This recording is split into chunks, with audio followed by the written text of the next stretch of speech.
How to Train Your Dragon was released in 2010 by Dreamworks Animation. It tells the story of a boy named Hiccup from a society of Scottish Vikings who constantly war against invading dragons. Oh, nice of you to join the party!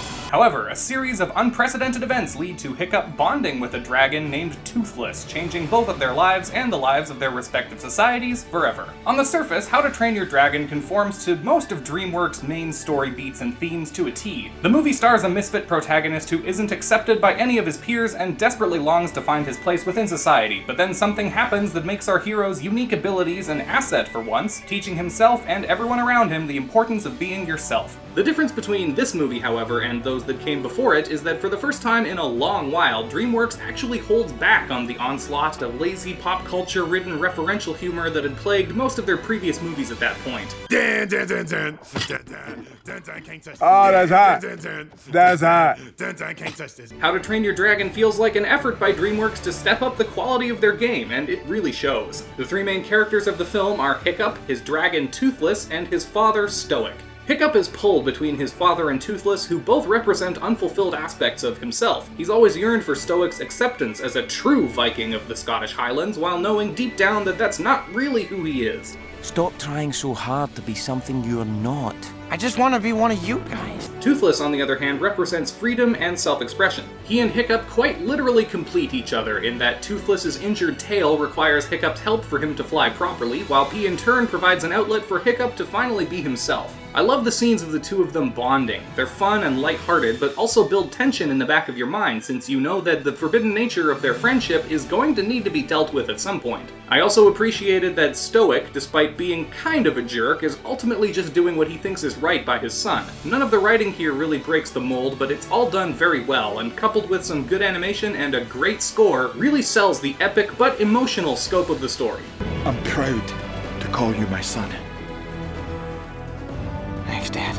I also like the film's unique dragon designs. There are all these distinct subspecies with their own creative abilities. Toothless's design and mannerisms in particular are extremely well done. He's a pretty refreshing take on a non-speaking cartoon animal in that the filmmakers don't have him behave like a dog, unlike most movies with non-speaking animal characters. Instead, most of Toothless's body language and mannerisms are reminiscent of cat behavior, right down to the shape of his face, the look of his eyes, and the way his ears move. It may seem like a small distinction, but I still appreciated it. As much as I like How to Train Your Dragon, however, there are still a few things about it that I think could have been done better. I really wish this movie had gotten more actual voice actors to play some of its key roles. Voiceover requires a similar but distinct skill set from acting in front of a camera. You don't have the benefit of body language or facial expressions to enhance the emotion or inflection of the performance. VAs need to make all of that happen using just their voice, meaning that they often have to talk a bit more exaggeratedly in order to convey everything. Celebrity voice casting in animated films is a trend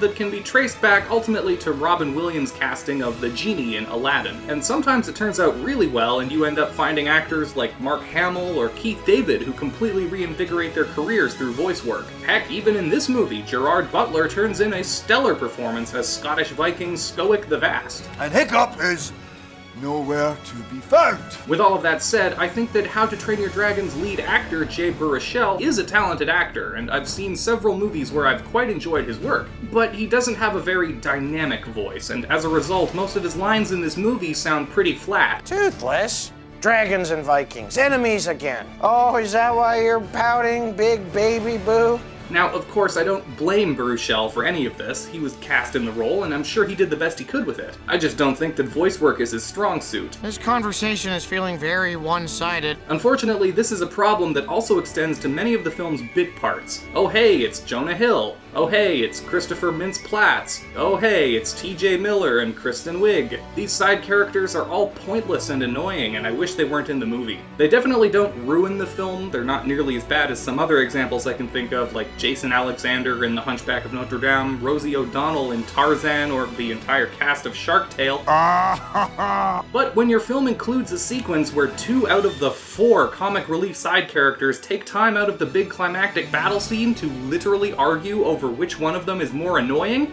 it is a bit of a problem. That's my specialty. It's wet. Everyone knows I'm more irritating, see? But alright, I'm gonna stop there at the risk of getting overly negative. How to Train Your Dragon still largely succeeds at most of what matters to me in a film, its story and characters. It's gone down as a bona fide classic children's film and definitely deserves it. Of course, such massive success meant that a sequel was inevitable. That sequel eventually came 4 years later with How to Train Your Dragon 2. Come back tomorrow for the review as we count down towards the release of the third film this Friday. But what did you think of How to Train Your Dragon? Leave a comment down below letting me know all of your thoughts, and if you like this video, you'd be helping me out a lot by hitting that like button, subscribing if you're new, and ringing the bell to stay updated on future releases. I've got tons of other videos up on my channel right now that you can check out if you like this. As always, thanks so much once again to all of you for watching, and take care.